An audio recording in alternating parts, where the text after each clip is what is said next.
MandaloreGaming, everybody. Welcome to solo ReacTalk. This morning I'm going to be reacting to a video requested by Alpha. It's called Penumbra collection review made on the MandaloreGaming YouTube channel. If you guys want to check out my previous reaction to other MandaloreGaming's game reviews, remember that the reaction playlist card is going to be at the top right here. If you guys want to check out the original video as well as MandaloreGaming's YouTube channel, the links are going to be in the description below. Okay, let's start with the Penumbra collection review. 3, 2, 1, go.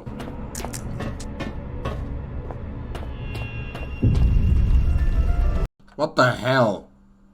Oh my gosh. Okay.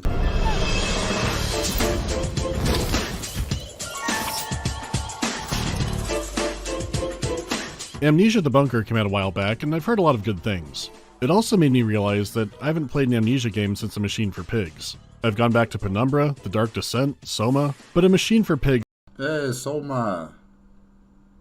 Yeah, I remember that game. I remember I reacted to a video from a YouTuber who was reviewing that game. What was his name again? Oh no, the YouTube channel name, I forgot. But I remember Soma. I wasn't impressed with the ending of that game. I wasn't impressed with the decisions made by the I think it was the artificial intelligence, collecting all the consciousness of different human beings into a capsule and launching it into space. I wasn't impressed with that. I wanted these human consciousness survivors to have robotic bodies, right? And then they'll be able to survive on Earth, because Earth was going through an ecological disaster and human beings in their biological state would not be able to survive on it. So create machine bodies and transfer the human consciousness into those bodies, and you'll be able to exist on the surface of Earth. Yeah. So I was not impressed with Soma in terms of the end of the game. Yeah. Right? Yeah. He's left some kind of brain block in me. So I figured I'd go back and play through the frictional and adjacent games up to the bunker. These won't be pure back-to-back videos, and Penumbra especially is something I've wanted to talk about a long time now. I can only guess things turned out this way. Hey, Cabela's. Yes, Cabela's dangerous. No, wait, yes, Cabela's dangerous hands. Yes. Because playing through such a one-sided nuclear explosion of a safari has made me yearn to be the hunted one again. So, let's take a look at the entire Penumbra trilogy. You play as a man named Philip, and the story kicks off a few days after the funeral of his mother. His father abandoned the family before Philip was even born, and to complete his championship deadbeat dad streak, he's dead by the time he's written the letter as well. The letter from the mysterious Howard begs Philip's forgiveness and includes a key. The key leads to a bank safety deposit box filled with notes, an indecipherable book, and a location somewhere in northern Greenland. Howard says he's sorry for what he did and that he can't explain more, but Philip must destroy it all. Well, 30 years... Philip must destroy it all? Why couldn't you destroy it while you were still alive? Why must Philip do it? Years of absence is a lot to let go, so after a year of preparation, Philip arranges a journey to the uninhabited spot in northern Greenland, off to find answers of what his father was doing and leaving a letter of his own. There are things I need of you, okay, things you may not understand and may not wish to do, but please do not make the same mistakes I did. Okay? My father Howard deserted me before I was born. I could claim the loss of my mother, and the letter I received after her funeral blinded me to what I had to do. It would be a lie. Human nature has sealed my downfall. My name is Philip. If we are lucky, then... By the time you receive this, I will be dead. Okay, Philip. This all being in past tense doesn't bode well, and we have a Howard and Philip, just no Lovecraft. Yet. After a long boat ride and argument with his old friend Jack, Philip makes it to Greenland. Where's the green? I know that Greenland has got an ice shelf, right? And that's like further inland on the continent. Is it a continent or an island? I think it's a continent, right? No, it's an island. Yeah. um, yeah, but this is like in the middle of Antarctica or the Arctic Circle. Yeah. It sucks. And there's mysterious howling in the wind. He does escape it by finding a mysterious metal hatch, sheltering him from the storm and kicking off 3 games of nightmares. Okay, hold on, guys. I don't feel right. I need to check if Greenland is a continent or it's an island. Yeah, I'm so sorry. Hold on. Okay, Greenland is the world's largest island, and it is not considered a continent. Yes. It's an island. Okay, yeah, I feel better now. Let's continue. Because when you find Arthas Menethil's trap house hobbit hole and it's full of empty boxes of ammo, that's not a good sign. Was this like a abandoned military facility of some sort? And I can see that there's a cursor icon, little thing there, whether it shows a hand or it shows an eye. Interesting. Okay. I think that covers enough for now. Let's look at the graphics. Penumbra Overture was made by a small team and This is nice. used an in-house engine. If you compare it to other FPS games from the time, at least on a technical level, then yeah, it is on the lower end. But that wouldn't feel entirely fair because this is a first-person adventure game. There is combat, but it's not the focus, and almost all of it can be avoided if you're careful. You move through a mysterious underground facility, dealing with strange creatures and occasionally solving puzzles. It is very Half-Life inspired, and the game is upfront about that too. But besides having pure platforming or other kinds of Valve puzzles, it has more of the traditional collect items in your inventory, combine objects here and there, and fighting is something you do when you have to rather than the focus. And even then, smart use of your inventory and setting up an area means there are better ways of fighting. Because combat is intentionally clunky, so it gives you cool and engaging options to work with or around those limits. So, combat is a last resort. Mainly in this game, you're investigating, you're solving obstacles of some sort, and you're progressing with the storyline. They can be fighting, but you can avoid it. Okay. Instead of really locking you in with some rough combat sections. So anyhow, the game has a stark, dreary look to everything. Even in rooms... I mean, you're underground. I don't expect underground facilities to look colorful and cheery. It has to be dark in some places, and the fluorescent lights will only light up as far as they can reach, and everything else just looks very dreary or cold and if just based on efficiency, and not necessarily on civilian enjoyment. Yeah, I think this is a military base. Maybe it was built during World War I or World War II as a forward operating base by whichever country, I'm not sure. And yeah, it was left abandoned. Dominated by machinery or shelves of ice. It all feels so empty and isolating, and it's a good reminder of how remote you actually are. What makes it interesting is that the deeper you go, Is that a generator? the more dense areas can start becoming.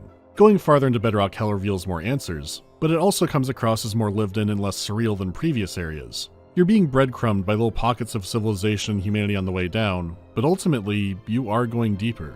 The drab color scheme and the lacking but effective use of lighting give the game a lonely feel that I haven't felt in many others. I've played games like Infer that perfectly capture that in parts, but not as relentlessly all the way through like Penumbra. Dreary isolation is the name of the game, which I'm sure some people are actively seeking out after Thanksgiving. The sound design complements this perfectly and is definitely punching above the visuals. There's a constant background drone, strange rumblings in the tunnels, maddened whispering. It does a ton of work pulling you in. So, are we dealing with the supernatural in this base, or are we dealing with extraterrestrial? Because clearly I don't think we're dealing with anything that is human-centric, if I could say that, It seems like it's going to be something dealing with supernatural events or extraterrestrial.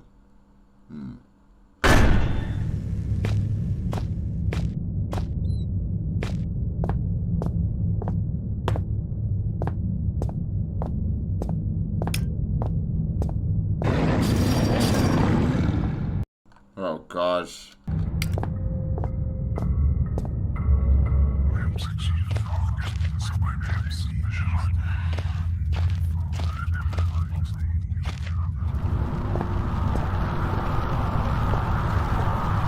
The effects themselves usually aren't even that complicated or unusual, but they can come through with such a clarity that you don't expect from a game that looks like this.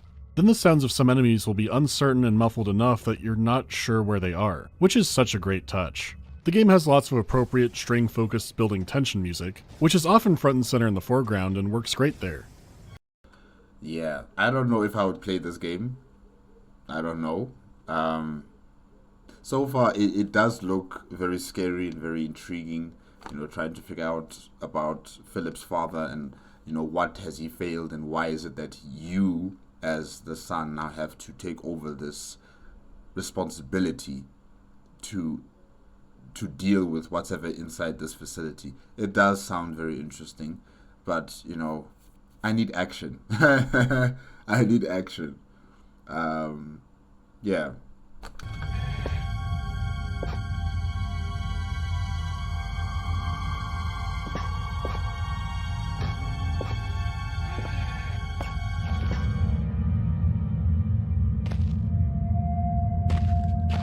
A lot of blood on that floor. Like, it is fairly common creep-in and fallback horror game music, but there are some tracks tied to events in the story that really are haunting and beautiful.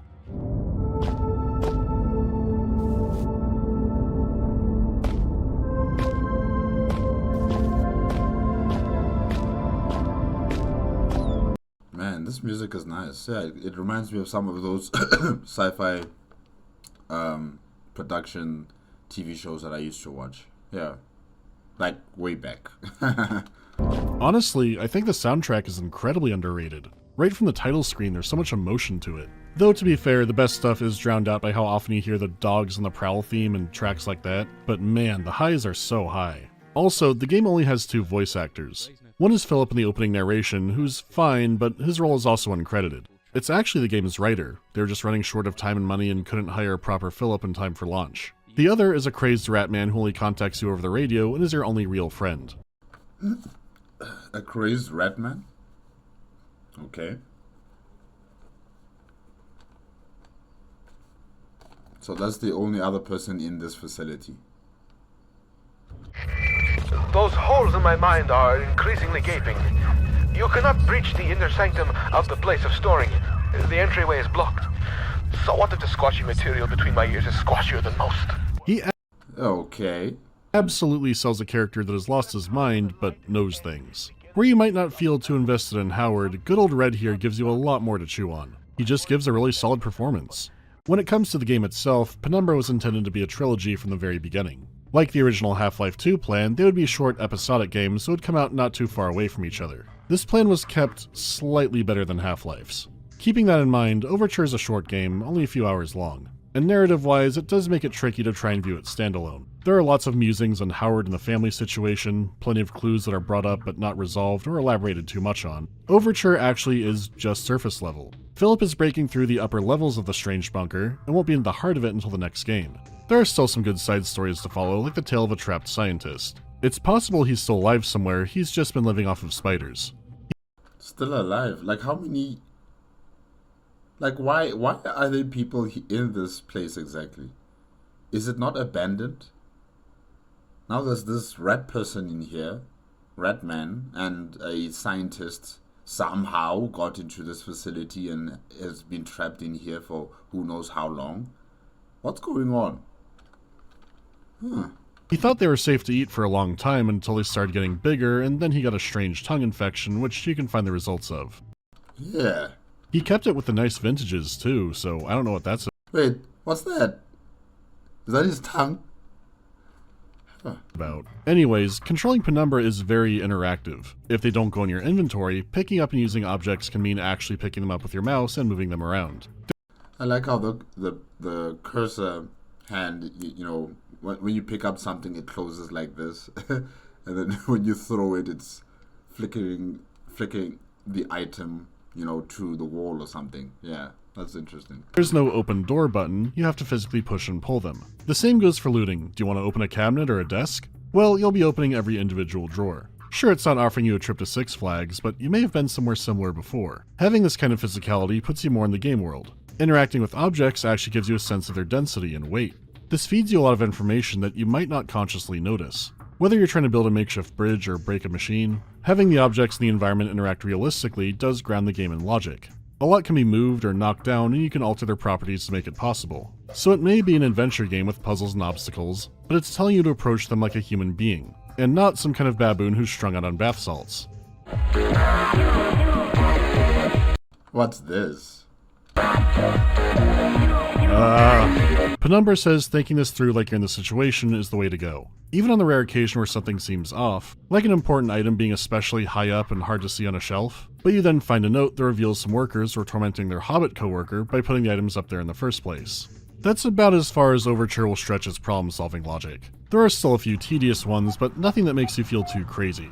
Going back to that item interactivity, it's also helpful for dealing with the locals. Knowing which heavy objects can properly block off a door or serve as an improvised weapon, or be loud enough to be thrown as a distraction. Philip is not a fighter, and especially on higher difficulties, his enemies will get stronger and faster. Like I said before, a straight-up fight won't be ideal. Stealth is one of the strongest approaches Philip has, and it's tied to his one superpower. I think stealth is the only thing that he has in his advantage. If he can't fight, if he doesn't have any weapons, yeah, just stay in the shadows, man.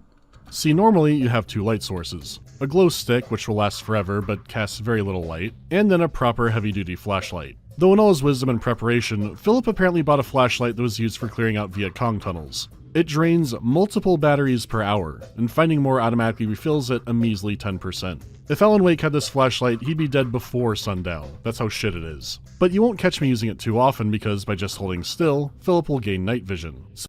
Oh, okay. So by being quiet and careful, you can save your flashlight for when it really matters.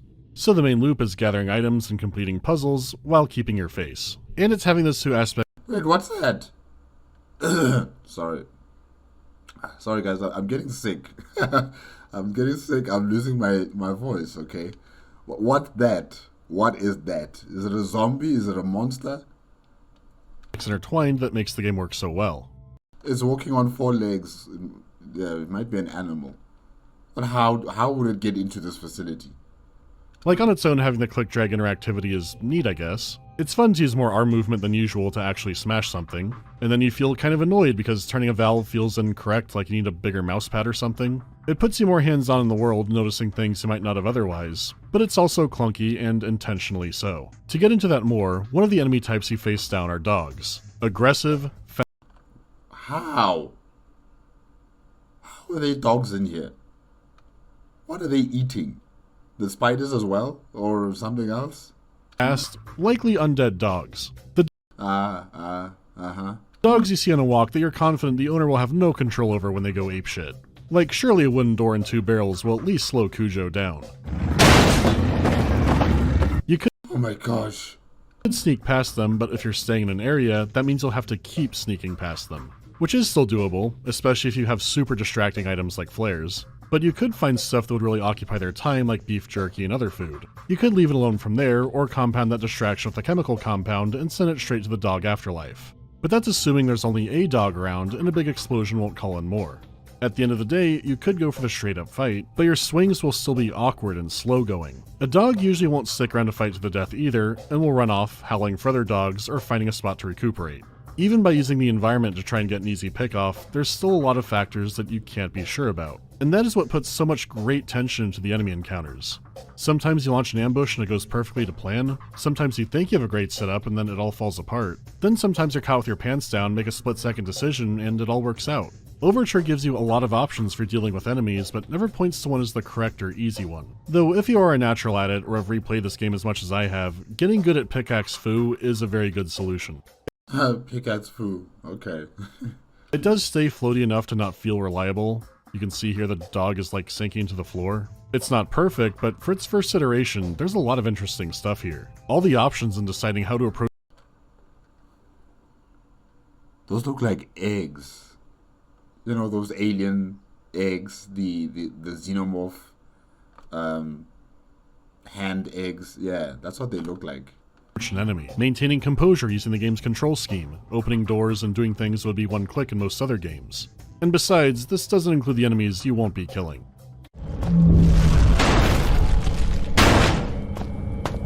Oh gosh, more dogs? Due to the episodic setup, most of the story's meat will be in the next game, Black Plague. So if you want to avoid huge spoilers, you can hop off before then. Otherwise, I'm gonna go through the hooks that Overture has. Yeah, I'm here till the end. One of the weirdest aspects about this place is how disjointed it is. One area could be an old, haunted Scooby-Doo mineshaft, then the next room over could have modern machinery and working electricity. Exploring around, you find this place has had a lot of uses over the past century.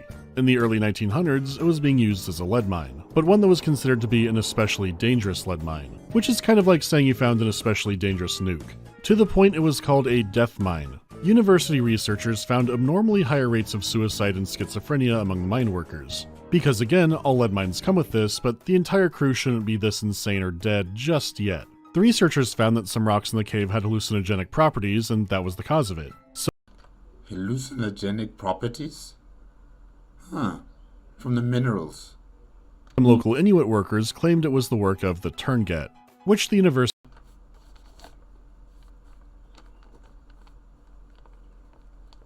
Tuurngait.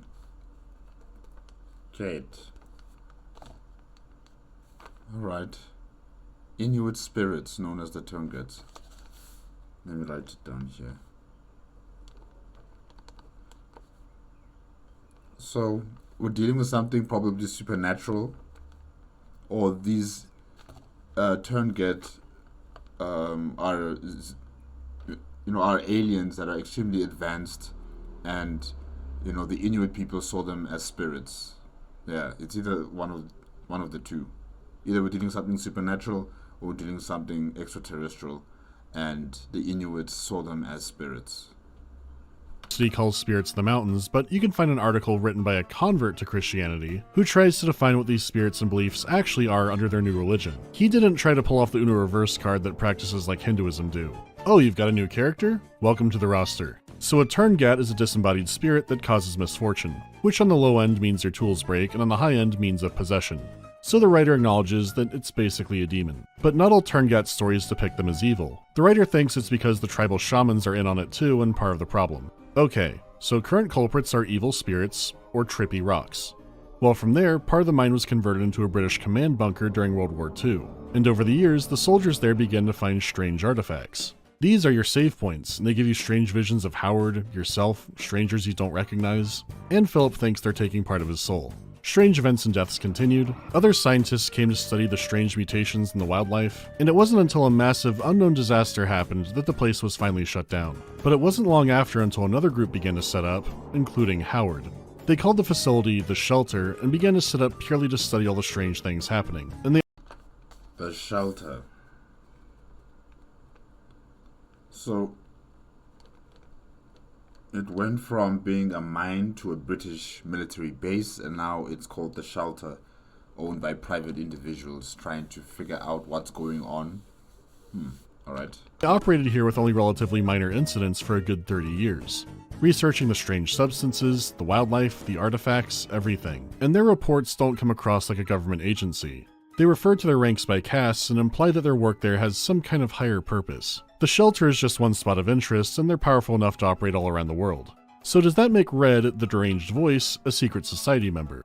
Nope. He's a simple miner who was caught in a cave-in. He spent 30 years reading, scavenging, and barely surviving in the dark. When you finally reach him, he's locked himself inside of an industrial furnace and is begging you to kill him. What? Why? Why does he want to die? By your hands. If he wanted to die, he could have just killed himself. Or head up to the surface and let nature take you. Why do you want Philip to do it? And he cannot be convinced otherwise. You may wish to find what it is you seek, but that is a fiction. You cannot know what it is you sought through the vast leaden doorway, or else you would seek anything else in the world. Red sounds equally happy and sad that you're there to kill him. He's solidly barricaded in with a key need to progress, so there's no going back. He says he's wanted to die for years, but it's against the rules, so he hasn't done so. Which rules? Who made these rules? Who is enforcing these rules? And how did you come about these rules? Red, no, I'm not killing you. I'm going to use something to pry open those doors, and then I will take the key or whatever I need from you, and you can stay there, it's fine. But I'm not killing you. The big cross he left at the front of the machine could be that he fears the sin of killing himself, or there could be more to it that you can't comprehend just yet. He fears the sin of killing himself, but then he wants someone else to take responsibility. That's cowardice. No matter the reason, it's a dark day for a barbecue.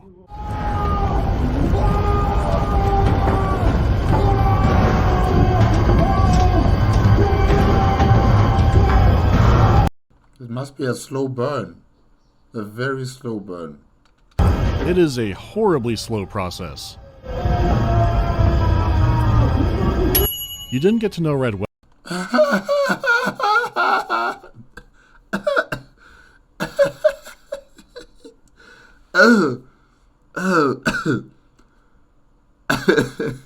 You turned to ash.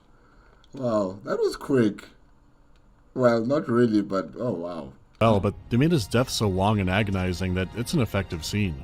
After a rough journey and putting most of the Paw Patrol 6 feet under, you can finally enter the heart of the shelter.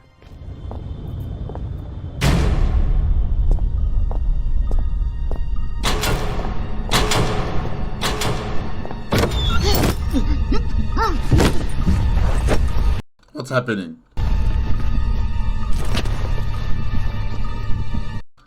Was that the man who had first descended into the mine was no more, and so began my next chapter. Okay. And that wraps up Overture. Black Plague would come out a year later, but it picks up immediately after this concussion screen. So, let's get right into it. Philip is recast and Overture recapped in about a minute. It's more poetic than how straightforward the Overture setup was, but it feels like an appropriate shift for where the story is going. I found a disused mining shaft and took shelter from the storm. You Oh, there's a voice actor now. Okay. had to know how desperate I was.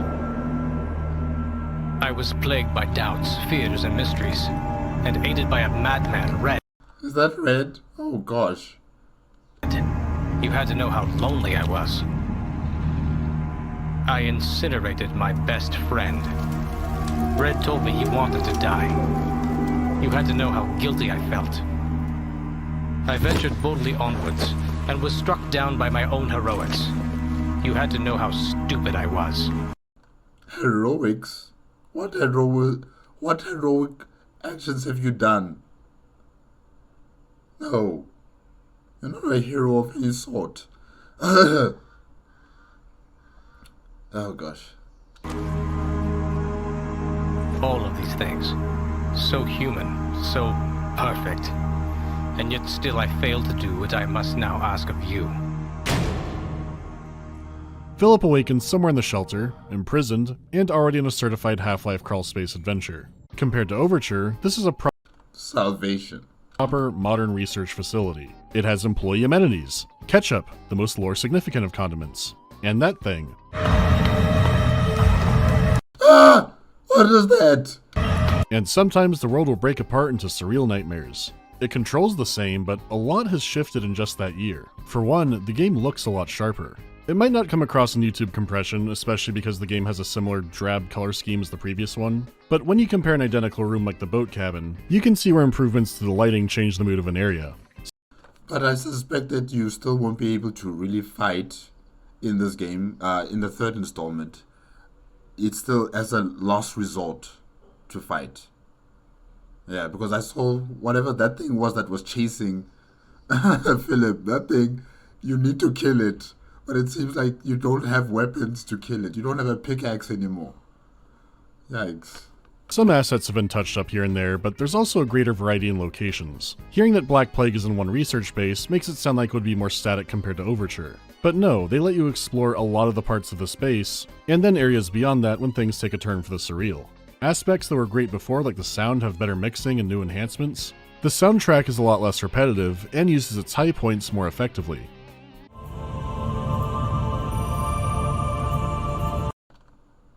Tuurngait virus sentience conclusions.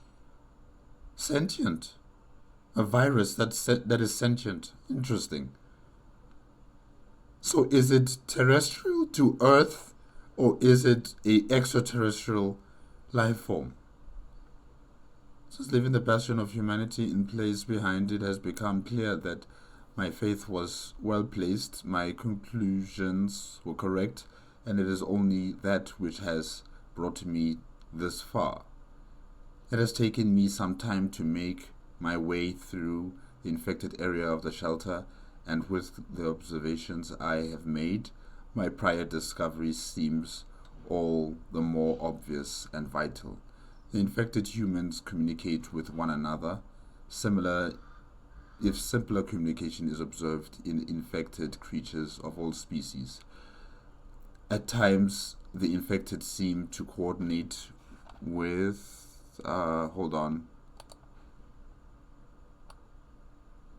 without clear line of sight, telepathy. Despite a catatonic appearance, the infected are quite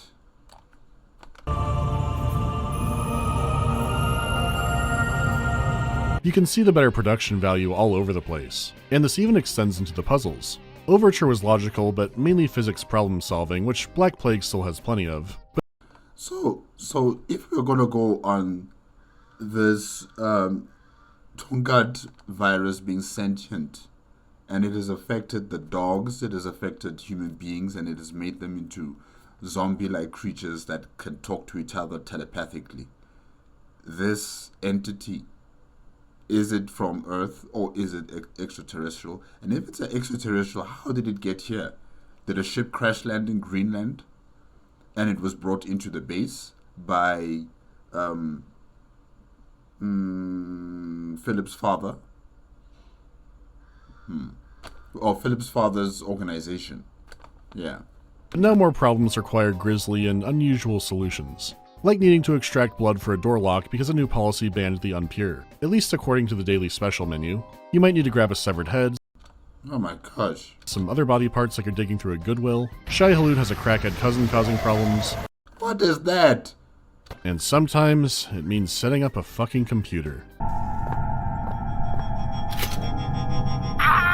Human life is so Was that a floppy disk?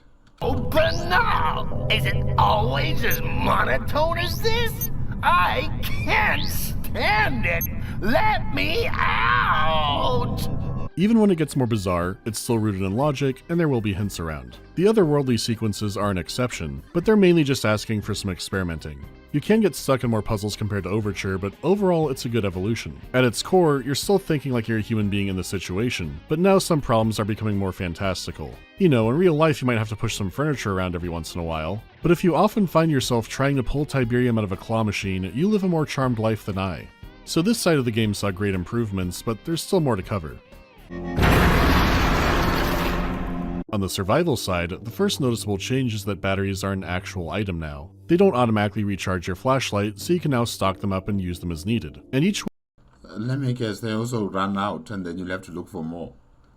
one gives way more power, so you'll likely end the game with a lot of batteries on you. Plus, the dark is your friend more than ever. The Paw Patrol may have been 2 days out from retirement, but the shelter is full of mutated staff. The way they just run, it's like... Oh my gosh. They've been infected by some kind of virus that's changed their form, given them a self-feeding umbilical cord. They are monstrous, but they're not zombies. They'll call Okay, so... Alright.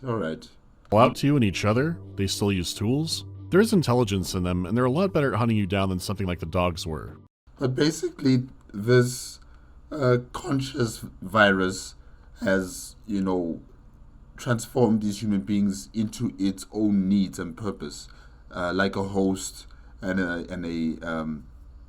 a parasite, essentially. This virus is a parasite that has transformed its host into what it needs to survive. Okay. But what makes them especially dangerous is that this time around, you have no weapons to fight back with. I could see that you don't have a pickaxe anymore. What happened? What happened?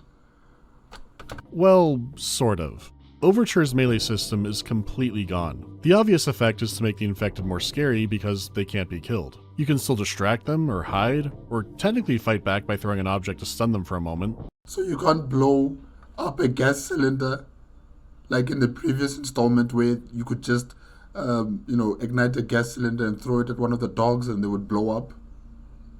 Wow. There is a way to kill them, but it's an incredibly janky one that the game clearly didn't intend. It's significant because this is the change that Frictional basically built their brand off of. You can't really fight the monsters, only run and hide. Yeah, like I stated before, I'm not going to be able to play this game. I need to kill things. I can't just hide. Overture's combat was floaty and strange, but it was also something that could have been. Are those intestines? Iterated on. Instead, they threw the whole thing out the window for the next game. So why? Well, for one, it's a short dev cycle, and compared to fighting critters, having a humanoid enemy makes things more complicated. How do they physically react to hits? Do they block? Are we making a whole combat system now? If we keep it for the old enemies, how do we explain it not working on the new ones? Or do we take the tools away periodically somehow? Here's the thing, if you think of these two games as one game, it's actually paced out really well. You can improvise and fight back before, and you had some power. Now you're in a new hostile area with enemies you can't kill, and you don't lose tension fighting them in a way that can look silly. I really liked where the combat was going, but looking at the big picture, for this time frame, this was the right call. I don't know. There should be some sort of consistency. Okay, fine, you don't have your axe, but there are gas cylinders. There are other means of, using tools or any sort of broken items as weapons. Pieces of glass. You use a chair. Break it off and then use it as like a stake. There's so many other things that you could use to kill these hosts. You don't really need to use a pickaxe. And Philip is strong enough. He's been pushing boxes left and right. He's been, picking up boulders and rocks from some carts. So he's physically fit and strong enough to take on these things. So I'm not really agreeing with MandaloreGaming here. The consistency from the second installment into the third installment is not there. If you could kill dogs and you could blow them up with gas cylinders, you should be able to do the same here in the third installment. You should be able to. Besides, they do a great job at using the fact they've taken combat away, which is very different than you never had combat at all. A lot of those scariest levels in games lists don't come from pure horror games. Like, me and others have praised the Cradle in Thief Deadly Shadows to hell and back. Who knows if Penumbra or Amnesia would exist without this? Depending on what you do in Cyberpunk Phantom Liberty, there's this great sequence where you're chased around by this haunted mech. You could have been obliterating people all game long, and you do still have some tools for distracting or avoiding it, but you can't just get rid of it until you've gone through the gauntlet. A lot of great horror movies aren't people hiding the whole time. Even if they fail, they do try to be proactive. So then you go, oh no, she doesn't have a weapon anymore. Or, oh no, Brendan has the ranch again. So when Black Plague sends you to the kennels, and you hear the telltale dog music. Oh, what happened there? Oh shit, I don't have a weapon this time.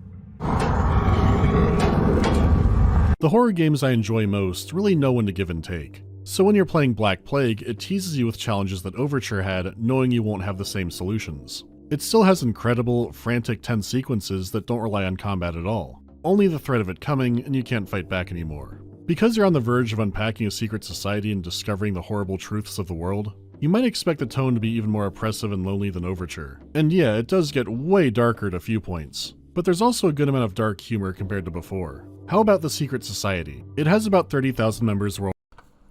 Shelter operation, okay.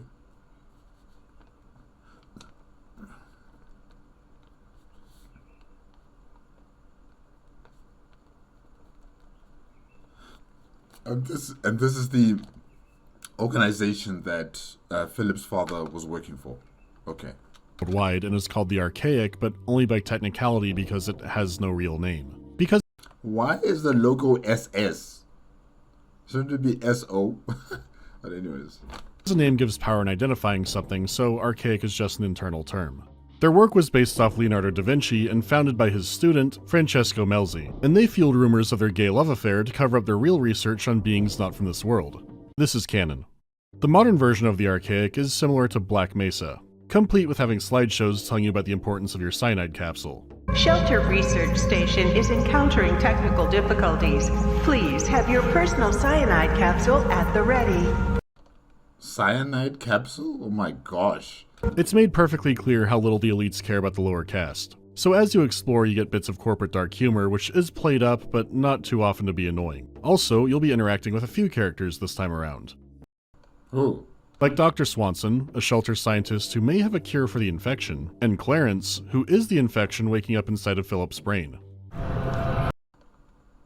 Who is the Oh, okay, the Tuurngait conscious virus. It's also affected him. Okay, interesting. Hello?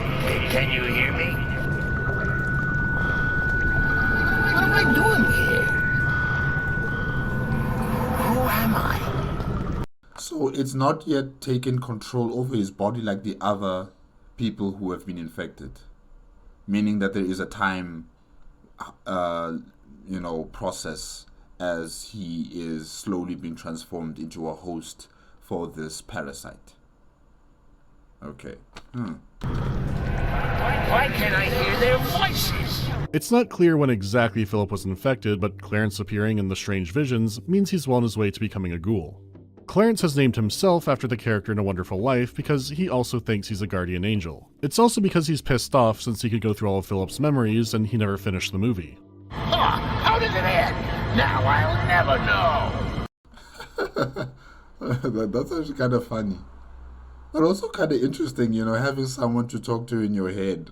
Someone who's just totally different from you. It's not a part of your consciousness. It's an entity. Interesting. I think Clarence is the most interesting character in the series. And the guy's an emotional roulette wheel to deal with. Because Clarence is the virus, but he hasn't been integrated in like you've seen with the other staff. It's not that Philip has special blood and Howard was warning him a way to prevent this. Clarence also has no idea why this is happening. But as he gets more comfortable in your body, he starts demonstrating how he can warp your senses. Starting with a simple color change, but then he takes away your vision entirely and then starts shifting doors and rooms around the map. He has a lot of sadistic. That is a problem. That is scary, and he has to find a way to get that cure from the doctor who is still in this facility. Glee in holding power over you, warping reality, encouraging creatures to come kill you. But then he'll wallow in fear and have an existential breakdown at what he is or what you are or how any of this works. Why is he separate and yet we are bound together? Are we truly a we, or are we simply an I with two faces? You're a we. You're a we. You're not part of him. You infiltrated him. You were not born in his existence. You imposed yourself on him. There is no us. There is no I. It is we. But I am no monkey. Sometimes he's annoying, sometimes he's funny, sometimes you hate him. I don't think I could do justice to his big fuck up, but it's enough that Philip wants him out entirely. Dr. Swanson does have the cure, and she helps you get rid of the infection. Though during this process, it somehow transfers Clarence into a new host, and he sets out to kill you himself. So what the hell is this virus? Well, the shelter calls it the Tuurngait. They're real, but not how anyone thought they were. It is a virus that was released from a tomb centuries old, but also an intelligent life form. Whether or not they were a physical race at one point or always existed like this is unknown. Whatever it is, it's a hive mind. Howard was trying to translate ancient writings to find out more, and when the virus broke out, sent the letter to Philip. You do find him dead, and while he admits in writing that what he did to his family was horrible, he doesn't feel bad because the work was just too important. So that's the father, Dr. Howard. Okay.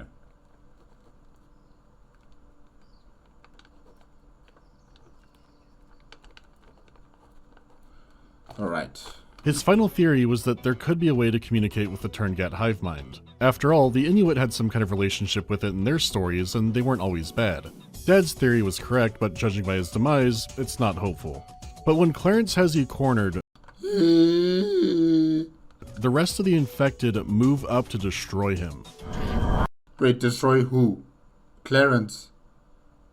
Or you?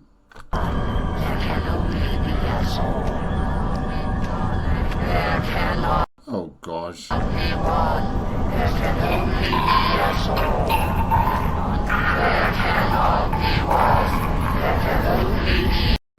Are they using the force of some sort of telekinesis?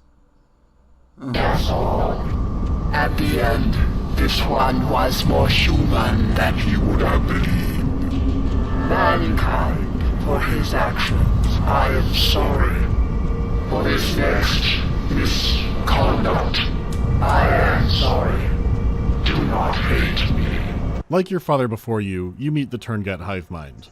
According to it, it has long lived in fear of humanity. With its control over the creatures and staff, it could easily wipe out the shelter, but it wouldn't win against all of mankind. It does believe that most individual humans are good, but as a group they're destructive. And so it wants to test you.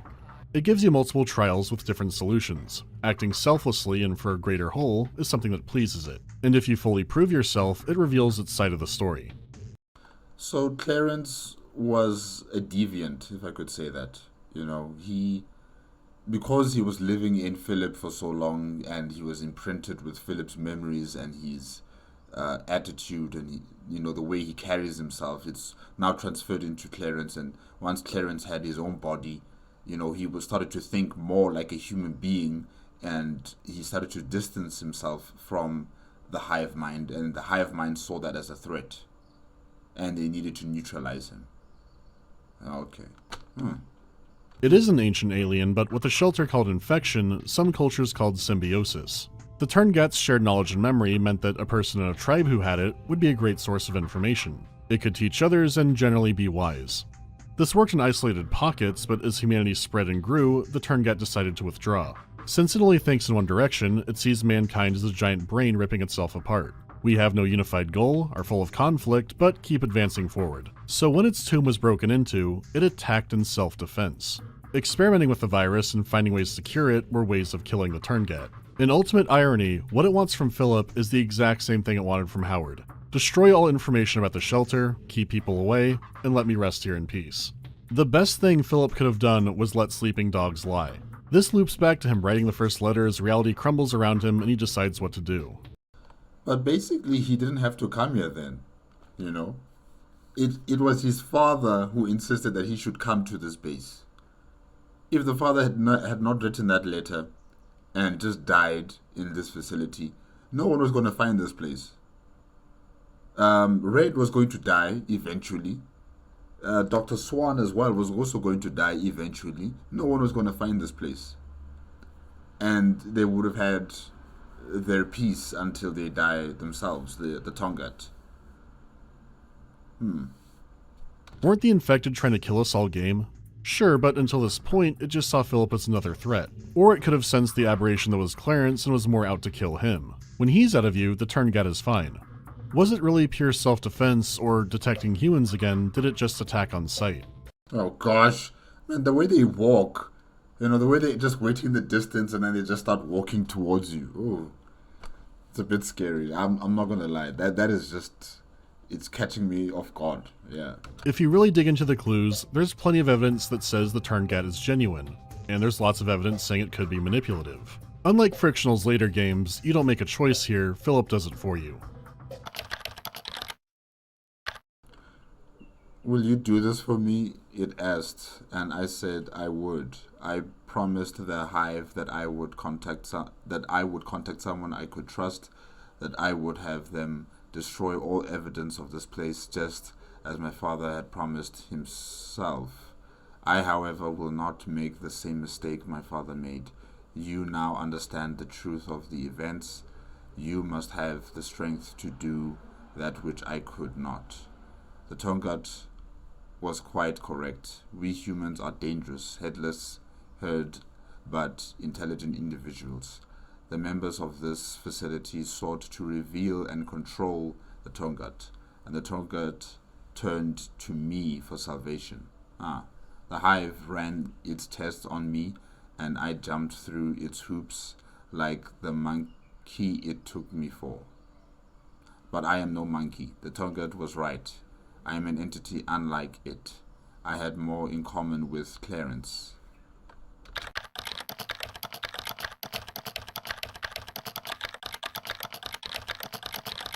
I promised I would send this email to you.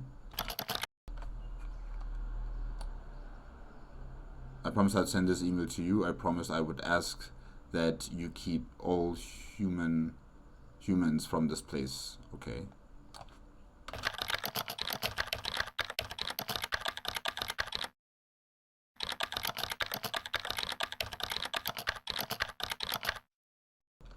Wow.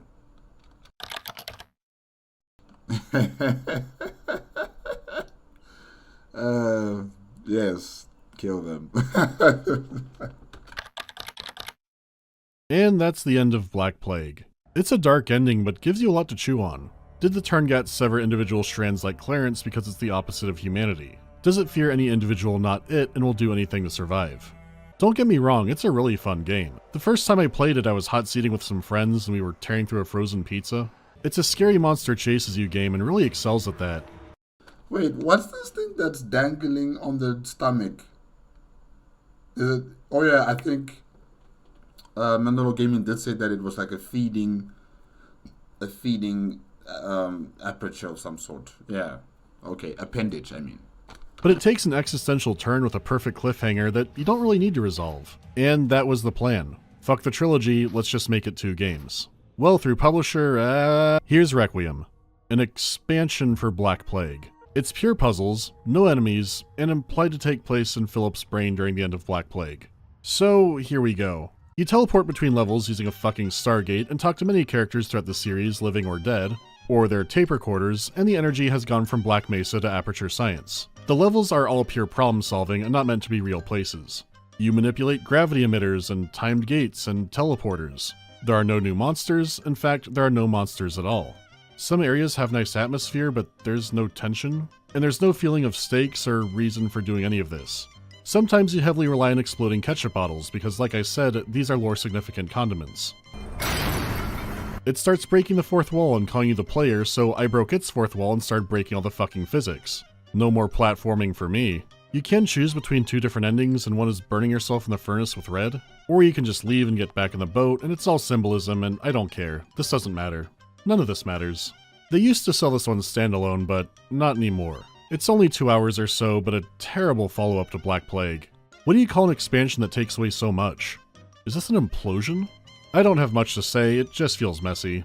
I would say stop at Black Plague, but there is one more caveat, and that would be Penumbra Necrologue. This is a mod for Amnesia: The Dark Descent that's as long as the entire Penumbra trilogy combined. It does some things similar to Requiem, like bringing characters back, but Clarence was warping her perception, so that's all fine. The writing and voice acting are good for a mod, but they are the biggest giveaways that it's not an official game. It even reuses some ideas and areas from Requiem, but makes them way more interesting.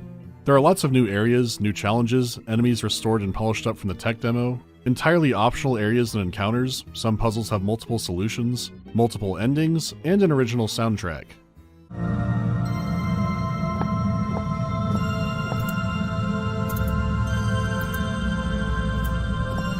If you felt burned by Requiem and can tolerate some budget moments, this is a great send-off. Story-wise, I think Overture and Black Plague work best together. But if you want an entertaining what-if or just want to play more Penumbra in a shiny new engine, Necrologue is the place to go. Necrologue, okay. Even has its own expansion built in to tie up loose ends in its own story and wow. give a bit of detail of what happened before the outbreak.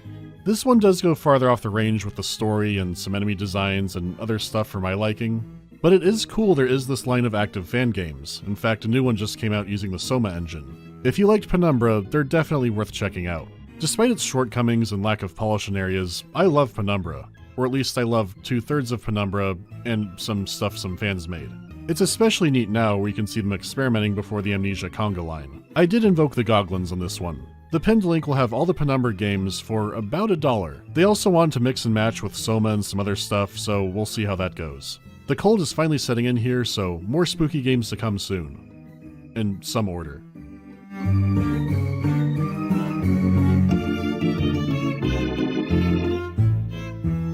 How did I predict what the Space Marine 2 sequel would be? Well, at the time, all of that seemed dead in the water, but it was what made sense. You need a horde enemy that's fun to cut apart, you don't want to do orcs again, so Tyranids make the most sense for that, and you don't want to do a pure industrial desert city again, so you do a lush jungle. It's what you would do to keep the same core gameplay without rehashing too much.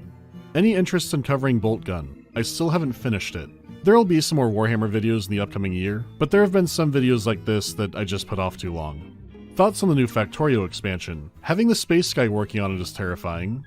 Everything I've seen looks great, except for item quality levels, which I'm not 100% sold on. I get how you can effectively get a reliable flow of them with production like you could with uranium in the game already, but imagining having to have a kind of item refinery set up for every single item in the game seems like it would drive me nuts. You don't have to, but I don't know. We'll see.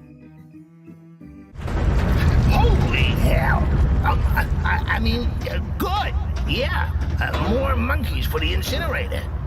Really? Really? Okay, guys, yeah, that is it with the Penumbra collection review made on MandaloreGaming YouTube channel, requested by Alpha Shocker. Like I've stated before, this is not a game I would play. I need action in my life. I need to fight and kill things. Solving puzzles is fun sometimes, but yeah, I need something to balance that out. And action balances out the puzzle sections of a game. So yeah, I need the action. I need to kill things. I can't just be someone who runs around looking for hiding places, and hoping that the creatures don't find me. I can't do that. I'm not patient enough for something like that. The storyline for the game is also quite interesting, in terms of this hive mind and how it perceives humanity and how it thinks about other intelligent life forms. It thinks of it in the way of its own existence, in this hive mind mentality, and it thinks humanity has failed in its existence. That we are chaotic, that we are too individualistic, and we are a threat to our own cohesion.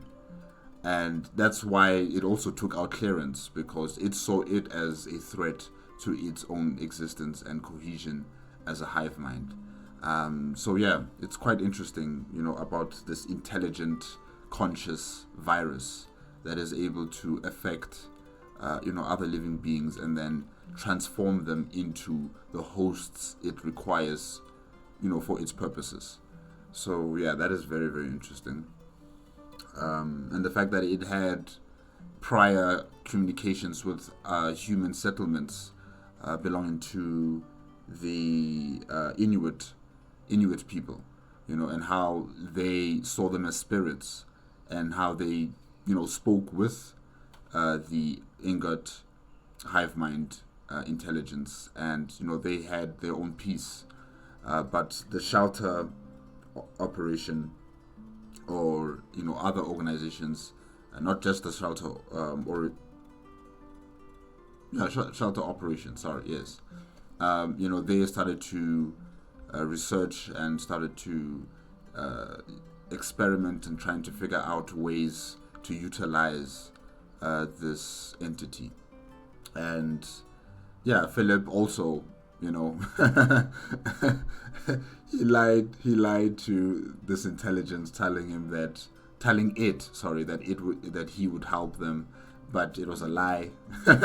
He's going to destroy it all. And I'm like, yes, that's good.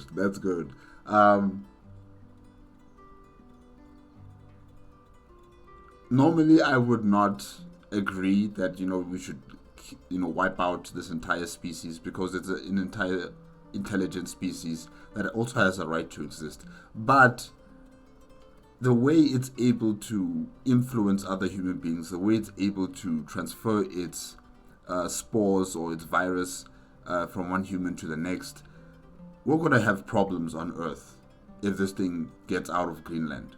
We're going to have serious problems. So it's a threat. It sees us as a threat as well. and you know there is no middle ground with this thing. With the Inuit clan, it was different. It was a small, controlled group of people who, had their own way of life, and they could respect and see the Tuurngait as a respected being to talk to. Not all humans are going to be the same. We are very diverse. We are not homogeneous. Some of us will see it as a friend. Many of us might see it as a threat, and I'm part of that side. I see them as a threat. The fact that they can infect us like this, control us like control our bodies like that, and influence our decisions, that's a threat. We can't trust something like that. It's gotta go. It's gotta go. It's gotta go. So yeah, I'm with Philip there. Well done. Gotta kill them all. And yeah, it has a very interesting storyline. It's just that the gameplay is just not for me. The gameplay is just not for me. Yeah. Okay. All right. That's it. That's it with Penumbra. Collection review made on the MandaloreGaming YouTube channel. Remember, guys, if you want to check out the original video as well as MandaloreGaming's YouTube channel, the links are going to be in the description below. If you like my reaction, give it a like, comment, and subscribe to my channel. Click on the notification bell if you want to be up to date with my latest videos, and I'll see you guys next time. Thanks again to Alpha Shaka for the request. Thank you. It's been good. Okay. Bye-bye.